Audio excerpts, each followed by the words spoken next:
ही आहे माझी यावर्षीची शेती. रत्नागिरी जिल्ह्यातील चिपळूण तालुक्यातील कोसवी गावातली ही माझी शेती. सर्वसाधारणपणे कोकणातील मुख्य पीक म्हणजे भात शेती. यावर्षी पावसाने गोंधळ घातल्यामुळे भात शेती लावण्यामध्ये उशीर झाला आणि गवताचं प्रमाण प्रचंड प्रमाणात वाढल्यामुळे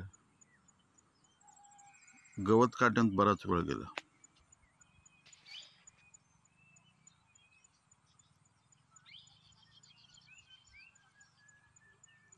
कोकणात ज्या पद्धतीने आपण पारंपरिक शेती करतो त्याला कोकणाशिवाय पर्याय नाही.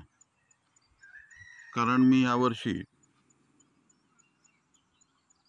घाटावर ज्या पद्धतीने शेती करतात त्या पद्धतीने रांगेने भात लावलेलं होतं, परंतु गवताचं प्रमाण प्रचंड प्रमाणात वाढल्यामुळे पुन्हा काढून ते रोपटं काढून पुन्हा पारंपरिक पद्धतीने भात लावावं लागलं. त्यामुळे हा उशीर झाला. कारण गवत इतक्या प्रमाणात आलं होतं की भाताची रोपटी गवताच्या खाली गेलेली होती. त्यामुळे बऱ्याचशा भाताचं नुकसान झालं. पण जेवढं उपलब्ध झालं ते काढून पुन्हा पारंपरिक पद्धतीने या शेतीमध्ये ते लावण्यात आलं.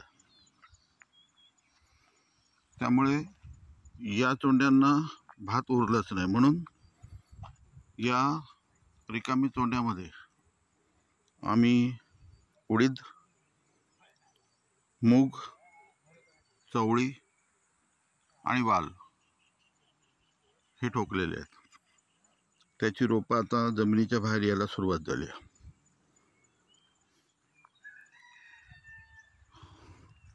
सध्याचं वातावरण अतिशय सुंदर असून भाताला पोषक आहे. पावसाचं प्रमाण देखील कमी झालेलं आहे.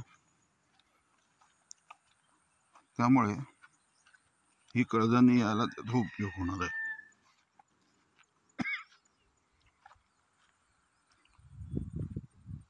यावर्षी आम्ही मशीनचा उपयोग करून आजूबाजूचं गवत कमी करण्याचा प्रयत्न केला. हे जे भात आहे हे जवळपास वाडा कोलम या पद्धतीचं भात आहे आणि आता ते चांगल्या रीतीने उभं राहायला सुरुवात झाली.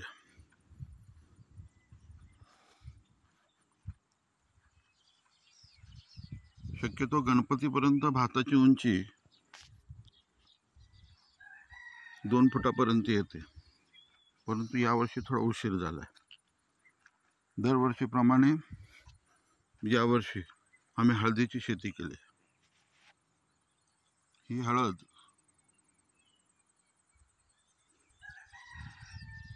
दरवर्षीपेक्षा यावर्षी जास्त लावलेली आहे.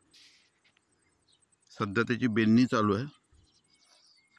त्यामुळे दिसायला अतिशय सुंदर आणि मनोरंजक असं हे दृश्य आहे. हळद देखील चांगल्या पद्धतीने आलेली आहे.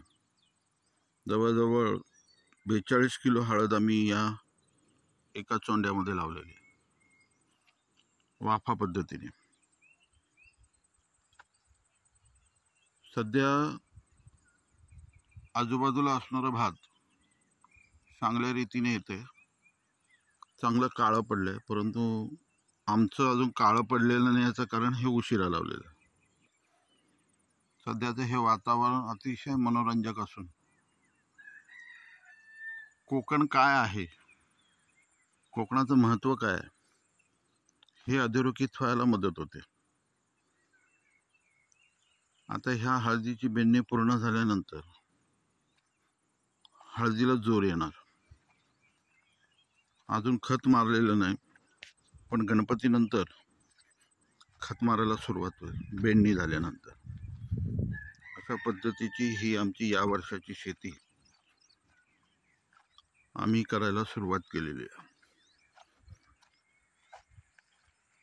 दिसण्यासाठी अतिशय मनोरंजक अशी ही परिस्थिती आहे आणि हे पाहून पारंपरिक शेतकऱ्याचं मन भरून येतं.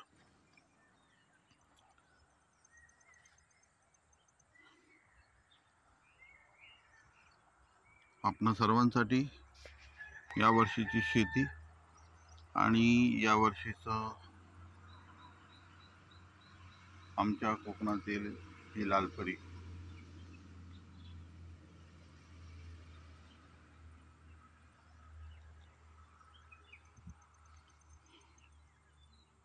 आपणा सर्वांसाठी यावर्षीची ही सप्रेम भेट आमच्याकडून।